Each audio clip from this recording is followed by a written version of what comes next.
Jake Harrison adjusted his collar as he walked through the massive doors of the Galactic Assembly Hall.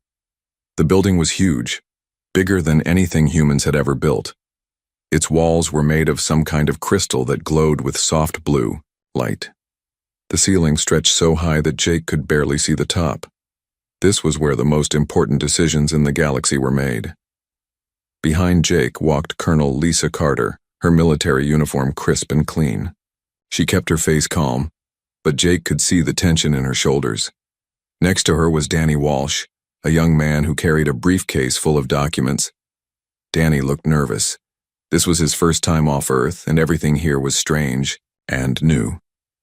The three humans made their way to their seats at a small table near the center of the huge room. Around them sat representatives from 12 different alien species. Jake had studied them all, but seeing them in person was still shocking. The Zephyrians looked like giant insects. Their leader, Prime Speaker Clax, had 4 arms and eyes that glowed red. His mouth clicked and buzzed when he talked. The Vortani were made of living crystal, their bodies reflecting light in rainbow patterns. Their general, Thexka, was twice as tall as any human, and sharp edges covered his body. The strangest were the Nebulans. They were clouds of gas that somehow stayed together in rough humanoid shapes. Their speaker, Whisper, floated above a special chair that helped keep his form stable. When he talked, his voice sounded like wind through leaves. Jake sat down and placed his hands on the table. He had been Earth's top diplomat for 15 years, but this was the biggest challenge of his career. The 12 alien species had never worked together before. They usually fought each other or ignored each other completely, but somehow, humanity had scared them enough to form an alliance. Prime Speaker Clax stood up. His 4 arms spread wide and his mandibles clicked loudly. The sound echoed through the hall like breaking glass. "Human delegation," Clax said, his voice sharp and cold. "We gather here today to offer you a path to peace. Your species has expanded too quickly across the galaxy. You have taken too many worlds, built too many colonies. This aggressive growth threatens the balance that has existed for thousands of years." Jake listened without moving. He had expected this.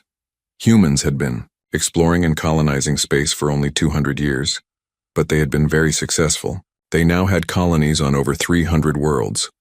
Most alien species took thousands of years to spread that far. General Thexka stepped forward.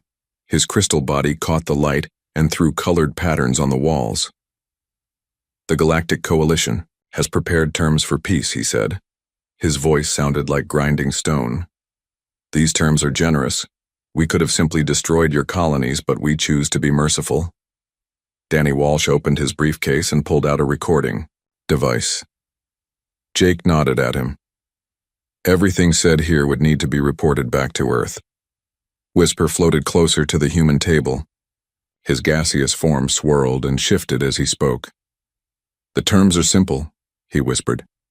"First, humanity must surrender control of 70% of your current colonies.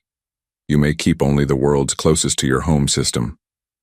Jake felt Lisa tense beside him, but he kept his face blank. Giving up 70% of their colonies would mean abandoning millions of humans. It would also mean giving up the resources those worlds provided. Second, continued Clax, humanity must accept permanent limits on population growth. No human world may have more than 50 million people. No new colonies may be established without coalition approval. Jake almost smiled at this. The aliens clearly did not understand how humans worked.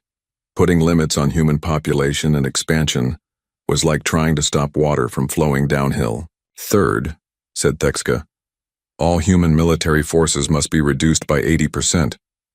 The remaining ships and soldiers will be subject to coalition oversight and inspection. This was even worse than Jake had expected. Without their military, humans would be completely defenseless. Any alien species could attack them whenever they wanted. Fourth and finally, whispered Whisper, humanity must pay reparations for the disruption your expansion has caused. The amount will be equivalent to the total economic output of all your worlds for the next 50 years. The hall fell silent. Jake looked around at the alien faces staring at him. Some looked smug and satisfied. Others looked curious to see how he would react. A few looked almost sorry for what they were demanding. Jake stood up slowly. He straightened his jacket and looked each alien representative in the eye. "Thank you for presenting your terms," he said in a calm, clear voice. "I have listened carefully to everything you have said."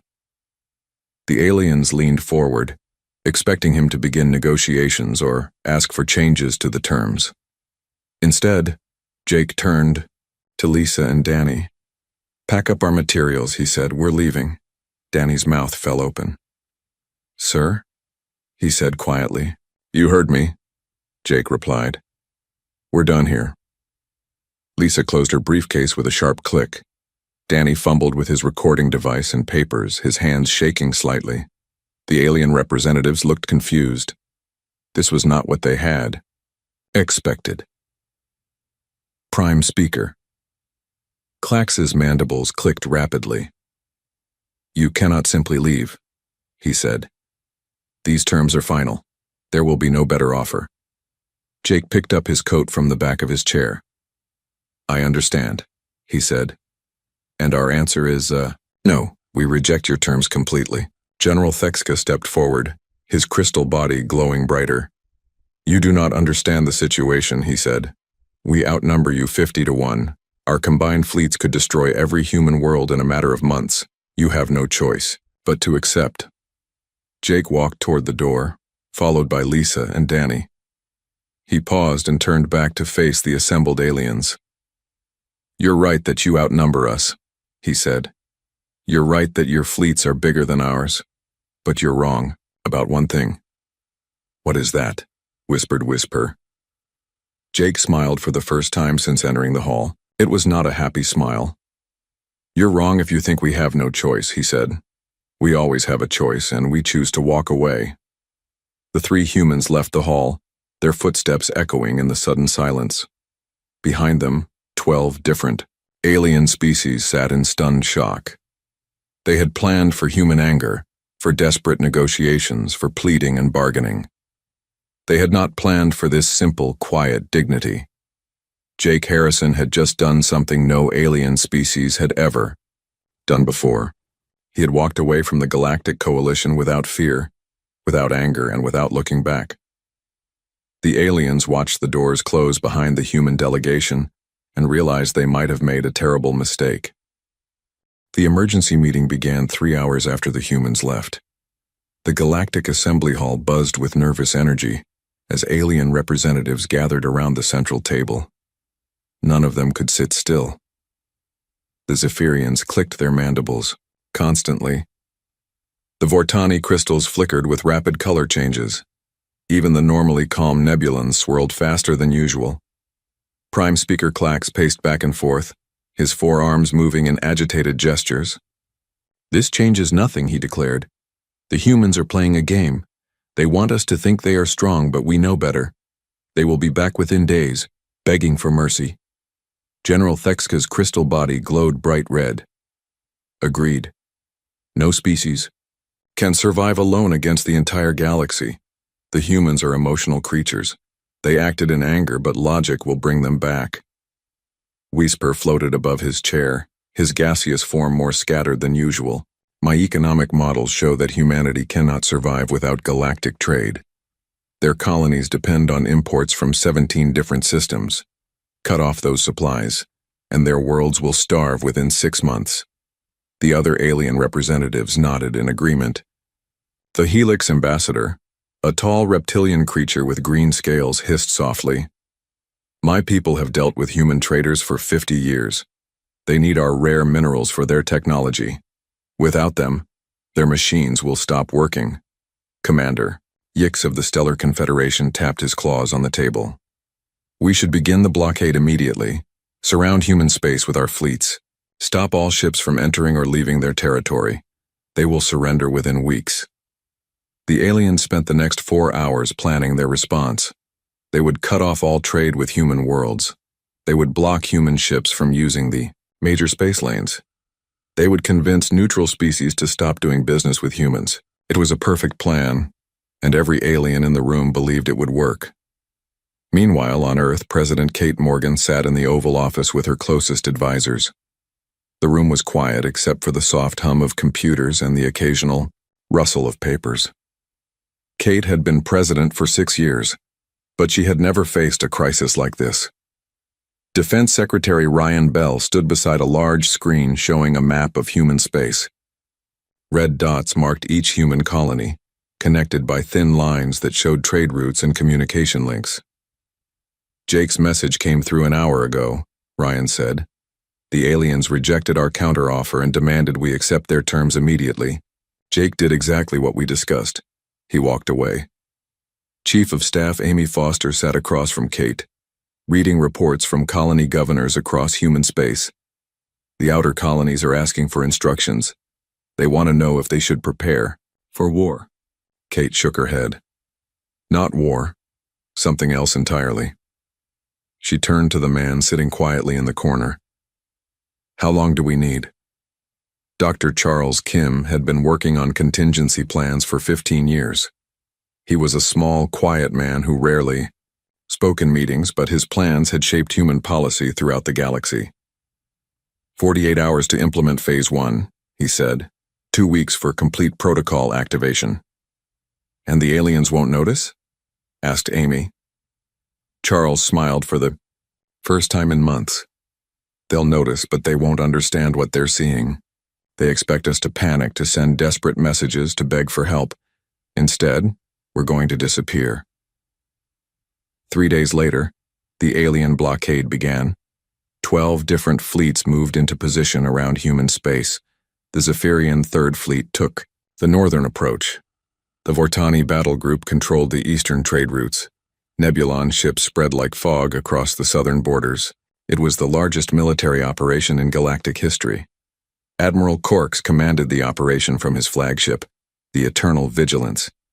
He was a Helix officer with 40 years of experience in blockade warfare. "All ships report ready," his communications officer announced. "Human space is completely surrounded." "Excellent," Corks replied. "Begin monitoring all communications from human worlds. I want to know the moment they send a surrender message." But the surrender message never came. Instead, something much stranger happened. Human space went quiet. At first, the aliens thought it was normal. Humans were probably having emergency meetings, trying to figure out what to do.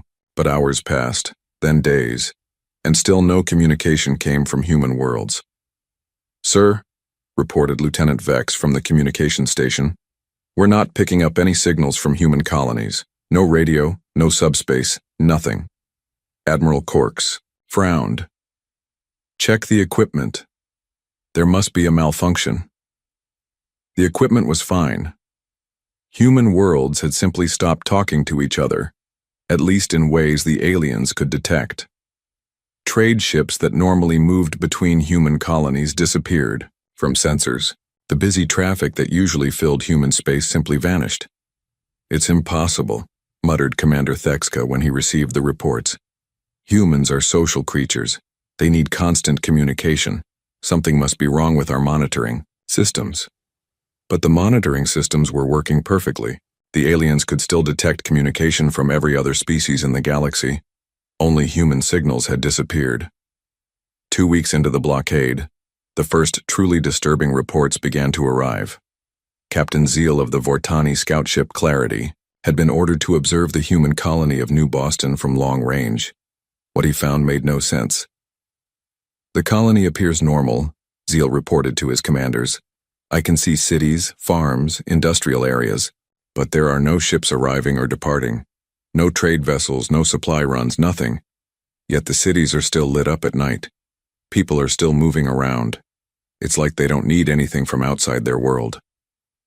Similar reports came from scouts observing other human colonies.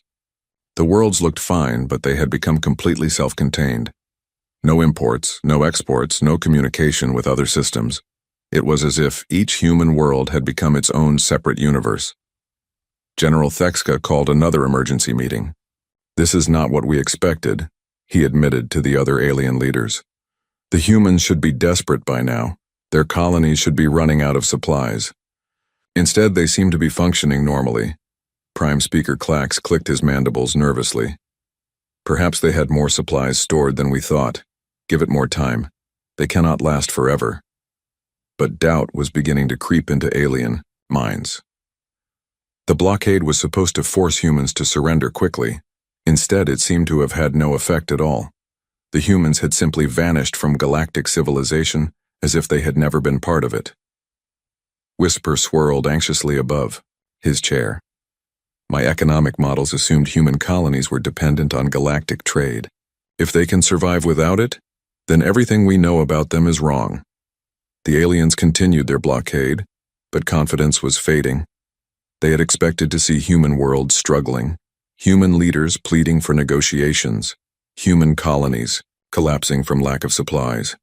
Instead, they saw nothing. Human space had become a black hole in galactic civilization, swallowing up their expectations and giving nothing back. In the darkness of space around human worlds, alien crews began to whisper among themselves. They had been told this would be a quick operation, a simple demonstration of power that would bring the humans to their knees. Instead, they found themselves staring into an empty void, wondering if they had underestimated their enemy completely. The humans had not fought back, had not sent angry messages, had not done any of the things the aliens expected. They had simply disappeared, leaving the Galactic Coalition to wonder what they had unleashed by forcing humanity into isolation. 6 months had passed since the blockade began. Admiral Cork stood on the bridge of his flagship, staring at the reports that made no sense. His communications officer, Lieutenant Vex, approached with another update that would only add to his confusion. Sir, the patrol ships report the same thing. Human colonies are not just surviving, they're growing. New buildings, expanded farms, even new cities. It's like the blockade doesn't exist for them. Corks rubbed his scaled forehead. In 40 years of military service, he had never seen anything like this. How is that possible? Show me the detailed scans of New Boston again.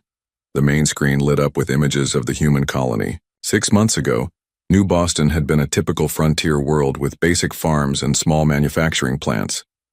Now it looked completely different. New industrial complexes covered entire valleys. Solar collectors stretched across desert regions. Underground facilities could be seen through thermal imaging. They're not just maintaining their old systems, observed Navigator Chen, a junior officer who had been studying the scans. They're building new ones, better ones, things we've never seen before. Meanwhile, deep in the Zephyrian Intelligence Center, Agent Clicktar was having similar problems understanding his surveillance data. The insectoid spy master had been watching human communications for months, but finding nothing useful. The humans weren't using any known communication methods. They must be talking to each other somehow, Clicktar clicked to his assistant. No species can coordinate across multiple worlds without communication. But our sensors detect nothing. What Clicktar didn't know was that the humans had developed entirely new ways to communicate. Dr. Monica Hayes sat in her laboratory on Earth, monitoring these new systems with satisfaction. She was a small woman with gray hair and thick glasses, but her mind was one of the sharpest in human space. The quantum link network is working perfectly, she reported to President Kate Morgan during their weekly briefing. Every human world is connected, but the aliens can't detect our signals. They're looking for radio waves and subspace transmissions, but we're using something completely different. Kate nodded. What about the industrial reports? Ryan tells me the colonies are exceeding all production targets. Monica smiled. That's the beautiful part. For 50 years we've been buying things from aliens because it was easier than making them ourselves. But we always kept the knowledge of how to make everything we needed. The blockade forced us to use that knowledge. She pulled up a chart on her computer. Look at these numbers. Food production is up 30% across all colonies. Energy production has doubled. Manufacturing capacity has tripled. We're not just surviving without alien trade. We're doing better than we ever did with it. The truth was even more impressive than Monica let on. Humans had always been good at adapting and improving. When they couldn't buy alien technology, they made their own versions. But they didn't just copy what they had seen. They made it better. On the colony world of New Denver, Chief Engineer Pete Johnson was showing visitors around his newest factory. The building was twice the size of anything the colony had possessed before the blockade, and it produced materials that were stronger and lighter than anything aliens made. The secret is in the molecular structure, Pete explained to Governor Sarah Williams. Alien metals are strong, but they're not efficient. Too much waste, too much energy needed to process them. We figured out how to do it better.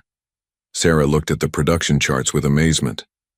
These numbers say we're making more advanced materials than the Vortani crystals. That's right, Pete grinned. And we're doing it with resources we find. Right here on New Denver, no imports needed. Similar stories were being repeated on hundreds of human worlds. The colony of New Texas had developed new farming methods that produced more food per acre than anyone thought possible. New California had built fusion reactors that were smaller and more efficient than the massive alien power plants. New York Station had created manufacturing systems that could build almost anything from basic raw materials. But the most shocking discovery came from Captain Linda Ross, commander of the human ship Wanderer. Her vessel had been outside human space when the blockade began, and she had spent months carefully making her way home. What she found when she finally reached human territory changed everything the aliens thought they knew. Request permission to dock at New Boston Station, Linda transmitted to the colony. Permission granted, Captain Ross, came the reply. Dock at Bay 7. As Linda's ship approached the station, she could hardly believe what she saw. New Boston Station had been a simple trading post 6 months ago. Now it was a massive complex that rivaled the biggest alien installations. More importantly, it was defended by weapon systems she didn't recognize. Colony Control, what are those defensive platforms? She asked. New defensive grid, came the casual reply. Don't worry, they recognize your ship signature. You're cleared for approach. After docking, Linda met with Station Commander Bob Taylor, an old friend from the Colonial Defense Force. Bob, what happened here? This place looks like it could fight off an entire alien fleet. Bob smiled grimly. It could. We all got the same orders when the blockade started. Become completely self-sufficient and be ready to defend ourselves. Turns out when humans put their minds to something, we can accomplish miracles. He led Linda to an observation deck overlooking the main construction bay. See that ship being built down there? It's 3 times bigger than any human vessel we've ever made, and it uses technologies the aliens have never seen. We're not the same species we were 6 months ago, Linda. The aliens were beginning to realize the same thing. General Thexka reviewed intelligence reports from across human space with growing alarm. Every human world showed the same pattern. Rapid industrial growth, new technologies, expanded defenses, and complete independence from galactic civilization. This is impossible, he told Prime Speaker Clax during their emergency conference. No species develops this quickly. It takes thousands of years to build advanced civilizations. Clax's mandibles clicked nervously. Unless they already had the knowledge, and were just choosing not to use it. That possibility sent chills through the alien leadership. If humans had been deliberately holding back their capabilities, then everything the aliens thought they knew about humanity was wrong. The species they had considered young and primitive might actually be far more advanced than any of them. Whisper swirled anxiously above his chair. My economic analysts have been studying the data. Human colonies are now producing goods that are superior to anything in galactic markets. If they wanted to, they could destroy our economies simply by competing with us. But they're not competing, pointed out Admiral Corks. They're not trading with anyone. They've cut themselves off completely. That was the most frightening realization of all. The aliens had expected to force humanity into submission by cutting off trade. Instead, they had freed humanity from any need to participate in galactic civilization. The humans had become completely independent, and their independence was making them stronger every day. Dr. Monica Hayes reviewed the latest reports with quiet satisfaction. The Ghost Protocol was working exactly as planned. For 50 years, human scientists and engineers had quietly prepared for the possibility that they might need to survive alone in the galaxy. They had developed technologies, created backup systems, and planned for complete self-sufficiency. The aliens had given them the perfect excuse to implement everything they had prepared. The blockade wasn't destroying human civilization. It was allowing humanity to show what they could really accomplish when they stopped, depending on others, and focused on their own capabilities. In his private office, President Kate Morgan's successor, President Kevin Turner, read the final report with a mixture of pride and concern. Pride because humanity had proven they could thrive independently. Concern because they might have become something the rest of the galaxy couldn't understand or accept. The humans were no longer the same species that had walked away from the peace talks 6 months ago. They had evolved, adapted, and grown beyond the limitations that governed every other galactic civilization. The question now was what they would do with their newfound independence. 2 years had passed since the humans walked away from the peace talks. The Krollex Empire had watched the blockade with growing impatience. Unlike the other alien species, the Krollex were warriors first, and diplomats never. Their supreme war chief, Brutax, had grown tired of waiting for the humans to surrender. "This blockade is useless," Brutax roared at the Galactic Coalition meeting. He was massive even by Krollex standards, with thick armor plating covering his body and scars from 100 battles marking his hide. "We should have attacked immediately. Every day we wait, the humans grow stronger." Prime Speaker Clax tried to maintain order. "The blockade is working. Human space remains isolated. They cannot threaten anyone if they cannot leave their territory." "Cannot leave their territory?" Brutax laughed, a sound like grinding metal. "My scouts report human ships moving through sectors we've never seen them in before. They're not trapped. They're hiding." General Thexka's crystal body flashed angry red. "Impossible. Our fleets monitor every approach to human space. Nothing gets in or out." Brutax slammed his fist on the table, cracking the alien crystal surface. "Then your fleets are blind. I'm done waiting. The Krollex Empire will show you how to deal with primitive humans." Within days, Brutax had assembled the largest war fleet in Krollex history, 500 warships, including the massive dreadnought Bone Crusher, prepared to attack the human colonies in the Outer Rim. These were newer human settlements, far from Earth, and the Krollex believed they would be poorly defended. Admiral Voss commanded the Krollex Third Fleet from his flagship Skullbreaker. He was Brutax's most trusted general, a veteran of dozens of successful campaigns against weaker species. "All ships report ready," his communications officer announced. "Target is the human colony of New Phoenix." "Excellent," Voss replied. "New Phoenix has a population of 2 million humans. We'll destroy their orbital defenses first, then demand surrender. If they refuse, we'll bombard the planet until they beg for mercy." The Krollex fleet jumped to hyperspace, confident in their overwhelming superiority. They had fought humans before in small border skirmishes and always won easily. This would be no different, just on a larger scale. New Phoenix was a beautiful world with blue oceans and green continents. The human colony had been established only 10 years ago, but it had grown quickly. Farms covered the fertile valleys and cities dotted the coastlines. From space, it looked peaceful and defenseless. "Scanning for human defenses," reported the Krollex sensor officer. "I detect orbital stations and some small patrol ships, nothing that could threaten our fleet." Admiral Voss smiled with anticipation. "Open communications to the human colony. Demand their immediate surrender." But the communication never went through. As the Krollex fleet approached New Phoenix, something impossible happened. The 500 warships simply vanished. One moment, they were there, filling space with their massive hulls and powerful engines.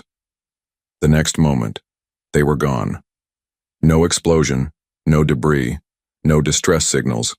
500 ships and their crews had disappeared as completely as if they had never existed. The only trace left behind was a brief energy signature that faded within seconds. On the surface of New Phoenix, Captain Tony Rodriguez stood in the colony's defense center, watching displays that showed empty space where the Krollex fleet had been. He was a quiet man with graying hair, but his eyes were hard with the experience of many battles. "Defense. Grid reports successful activation," his assistant, Lieutenant Karen White, announced. "All hostile vessels neutralized." Tony nodded calmly. Send a report to Colonial Command. Krolek's attack force eliminated with 0 friendly casualties. New Phoenix remains secure. Karen looked at the displays with amazement. She had been on New Phoenix for only 6 months and had never seen the new defense systems in action. Sir, what happened to their ships? They just disappeared. Phase displacement technology, Tony explained simply. We moved them somewhere else. Somewhere they can't hurt anyone. Are they destroyed? Tony considered the question. Not exactly. They're in a place between dimensions. The crews are alive but unconscious. They'll wake up eventually, but they won't remember how they got there or how to get back. The disappearance of the Krolek's fleet sent shockwaves through the Galactic coalition. Supreme War Chief Brutax refused to believe the reports at first. 500 ships don't just vanish, he roared. Find them. But the ships were never found. Search fleets combed through every system between Krolek's space and New Phoenix. They found nothing. It was as if the fleet had sailed off the edge of the universe. The other alien species began to realize that humanity had developed weapons beyond their understanding.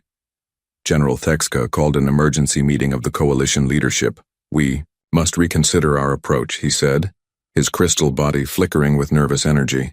The humans have capabilities we never suspected. Prime Speaker Klax clicked his mandibles anxiously. But how is this possible? 2 years ago, humans used the same basic weapons as everyone else. Now they can make entire fleets disappear? The answer came from an unexpected source. Dr. Elena Martinez had been captured by aliens 3 months earlier when her research ship strayed too close to the blockade line. She was a human scientist who specialized in dimensional physics, and the aliens had been interrogating her about human technology. You still don't understand, Elena told her Vortani captors. You think we developed these weapons in the last 2 years. We didn't. We've had this technology for decades, we just never used it. The Vortani interrogator, Agent Kieran, leaned forward.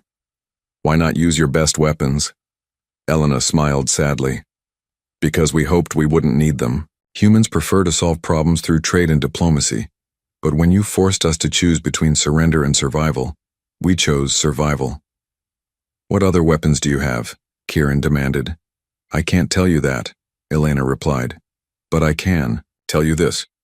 The phase displacement system used on the Krolek's fleet is one of our older technologies. We've developed much more advanced systems during the blockade. This revelation terrified the alien coalition more than the destruction of the Krolek's fleet. If the humans had been holding back their most advanced weapons, then no one knew what they were truly capable of. The terror grew worse when other incidents began occurring. A group of space pirates attacked a human merchant ship near the neutral zone. The pirates were found 3 days later, drifting in space in their ships. They were alive but completely unable to remember who they were or what they had been doing. A Helix patrol squadron that ventured too close to human space simply stopped responding to communications.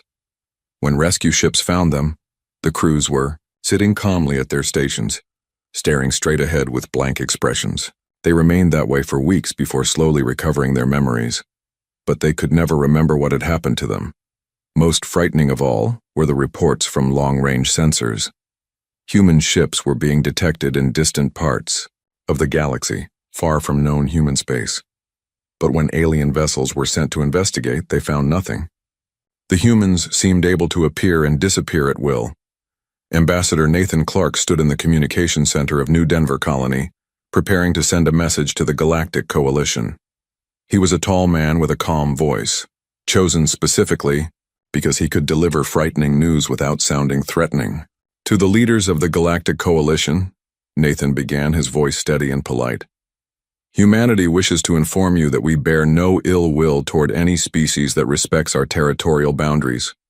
However, we will defend our space and our people using whatever means are necessary. He paused, letting the implications sink in. Recent attacks on human colonies and ships have been unsuccessful. Future attacks will be equally unsuccessful. We recommend that all alien vessels maintain a safe distance from human space for their own protection. The message was broadcast across the galaxy, reaching every alien homeworld simultaneously. The technology needed to achieve such widespread communication didn't exist in any alien civilization, yet the humans had done it effortlessly. Prime Speaker. Klax listened to the message in his private chambers, his mandibles clicking with fear. The humans' polite tone made the threat even more terrifying. They weren't angry or aggressive. They were simply stating facts about their capabilities. "They're not even trying to sound intimidating," he said to his advisor. "That's what makes it so frightening. They know they don't need to threaten us. They can do whatever they want and we can't stop them." General Thexka reached the same conclusion in his crystal tower. The humans had become something beyond the understanding of galactic civilization. They operated with technologies that seemed like magic, appeared and disappeared at will, and could neutralize entire fleets without firing a shot. The blockade that was supposed to contain humanity had instead freed them to become something far more dangerous than anyone had imagined. The aliens had awakened a sleeping giant, and now they were beginning to understand just how powerful that giant really was. 5 years had passed since Jake Harrison led the human delegation out of the Galactic Assembly Hall. The galaxy had changed in ways no one could have predicted. Trade routes that had existed for thousands of years now bent around human space, like rivers flowing around a mountain. Ships avoided human territory entirely, not because they were forbidden to enter, but because they were afraid of what they might find there. Captain Zara Moonwind piloted her merchant vessel through the outer rim of what used to be called the human sector. Now it was simply known as the Dark Zone. Her cargo hold was full of rare crystals from the Vortani homeworld, destined for the Nebulan colonies. It was a routine trading run, except for the detour she had to make. "Why do we have to go so far? Around?" asked her young navigator Pip. He was new to space travel and didn't understand the unwritten rules that governed galactic commerce. "Because that's human space," Zara explained, pointing to the empty area on her star charts. "Nobody goes there anymore. But why? Are they dangerous?" Zara looked at the blank region where human worlds used to be marked. "Nobody knows. Ships that go into human space don't come back. Not destroyed, just gone. The humans don't stop anyone from entering, but somehow, nobody ever leaves." What Zara didn't know was that human ships were watching her vessel from a distance she couldn't imagine. Commander Lisa Wright stood on the bridge of the Terran Colonial Alliance vessel Horizon, observing the alien merchant ship through sensors that could detect a single atom from light years away. "Another trade ship avoiding our territory," reported her sensor operator, Lieutenant Paul Green. "That's the 15th one this week." Lisa nodded. She was a middle-aged woman with short brown hair and eyes that had seen the transformation of human civilization. "They're still afraid of us. After 5 years, they still don't understand what we've become." The horizon itself was proof of how much humanity had changed. The ship was 3 miles long and powered by energy sources that didn't exist in any alien technology database. Its hull was made from materials that could exist in multiple dimensions simultaneously. Most importantly, it operated on principles that made traditional space travel look like crawling. "Any word from the Galactic Coalition?" Lisa asked. "They're still sending gifts," Paul replied with amusement. "Rare metals, artwork, scientific data, all dropped at the edge of our territory, with messages requesting dialogue." Lisa smiled. "And our response? The same as always. We take the gifts and say thank you, but we don't answer their questions." The truth was that humanity no longer needed anything the galactic civilization could offer. President Kevin Turner sat in his office on Earth, reading reports that would have seemed like science fiction just years ago. Human colonies now existed in dimensions that couldn't be detected by alien sensors. Human ships could travel distances that took other species months to cross in a matter of hours. Human scientists had solved problems that alien civilizations had struggled with for millennia. "Food production is up 400% across all dimensions," reported Agriculture Secretary Mary Collins. "We're now growing crops in realities, where time moves faster, harvesting decades of growth in days." "Population?" asked Kevin. "Stable at comfortable levels on all primary worlds, with new colonies being established in parallel dimensions as needed. No overcrowding, no resource shortages." "Military status?" Defense Secretary Robert Clark looked slightly uncomfortable. "Sir, we don't really have a military anymore. at least not in the traditional sense. Our defensive capabilities are now built into the basic infrastructure of our civilization. Every human world, every ship, every installation can defend itself automatically. This was the reality that terrified the Galactic Coalition. Humanity had evolved beyond the need for armies, fleets, or weapons in any recognizable form. They had become a post-scarcity civilization that operated on principles the rest of the galaxy couldn't comprehend. In the rebuilt Galactic Assembly Hall on Kepler Prime, a new group of alien representatives gathered for what they hoped would be another chance at negotiations with humanity. The hall was smaller now, and the atmosphere was very different from 5 years ago. Fear had replaced arrogance. Prime Speaker Clax, now much older and more cautious, called the meeting to order. We are here to make one final attempt at communication with the human species. All previous efforts have been unsuccessful. General Thexka's crystal body was dimmer than it used to be. Perhaps we should consider that the humans no longer view us as relevant to their existence. This was the thought that kept alien leaders awake at night. The humans hadn't conquered them or destroyed them. They had simply moved beyond them. It was like being ignored by gods. The tribute shipments continue, reported Whisper, his gaseous form more stable than it had been in years. Humans accept our gifts but provide nothing in return. No communication, no acknowledgement, no threats. Nothing. Admiral Corks, still commanding the blockade fleet that no longer had any purpose, added his own observations. My ships report the same thing every day. Human space appears empty to our sensors, but we know it's full of activity we can't detect. They exist in layers of reality we can't see.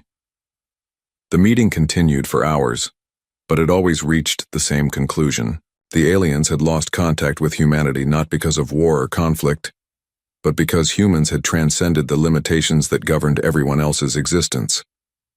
On the human colony of New Horizon, Dr. Monica Hayes worked in her laboratory on technologies that would have been impossible just years before. She was now over 70 years old, but human medical advances had made age almost irrelevant. Her mind was sharper than ever, and her research continued to push the boundaries of what was possible. The Dimensional Gateway project is ready for testing, she reported to President Turner during their weekly conference. We can now create permanent portals between any 2 points in space, regardless of distance. Military applications? Asked Kevin. Monica shook her head. We're beyond military applications. This is about exploration, about expanding into parts of the universe no one has ever seen. We're not preparing for war anymore. We're preparing for wonders. This was what the aliens couldn't understand. Humanity had reached a level of development where conflict was no longer necessary or even interesting. They had solved the problems of scarcity, distance, and limitation that had defined galactic civilization for millions of years. Back in the Galactic Assembly Hall, the alien representatives finally admitted defeat. We must accept that the humans have moved beyond our reach, said Clax. They exist in our galaxy, but they are no longer part of our reality. What do we do now? Asked a young Helix representative. We continue as we always have, replied Thexka. We trade, we negotiate, we sometimes fight with each other, but we do it knowing that there are humans watching us from dimensions we can't see, with capabilities we can't imagine. Are we safe from them? The young representative pressed. Clax considered the question carefully. The humans have never threatened us since they walked away from the peace talks. They could have destroyed our fleets, conquered our worlds, enslaved our populations. Instead, they simply left us alone. I think that's the most terrifying thing of all. On the bridge of the horizon, Commander Lisa Wright received new orders from Earth. The Terran Colonial Alliance was preparing to expand into galaxies beyond the Milky Way, exploring regions of space where no known life existed. Set course for the edge of the galaxy, Lisa ordered. We're going to see what's out there beyond the dark. As the horizon departed, its advanced sensors detected the alien merchant ship still making its careful detour around human space. Lisa watched it for a moment, remembering when humanity had also been limited to such slow, careful travel between the stars.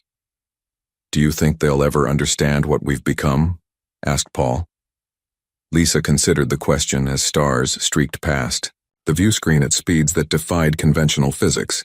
Maybe someday. But by then, we'll probably be something even more different than we are now. The human ship disappeared into dimensions that had no names, leaving behind a galaxy where 12 alien species continued their ancient patterns of trade and conflict, never knowing that their former neighbors had become something that transcended all their understanding of what life could achieve. In the empty space where the horizon had been, reality rippled slightly, then returned to normal. The only evidence that humanity still existed in this galaxy was the periodic gifts left by grateful aliens at the edges of what they still called human space, offerings to beings who had moved so far beyond them that communication was no longer possible. The humans had not conquered the galaxy, they had graduated from it.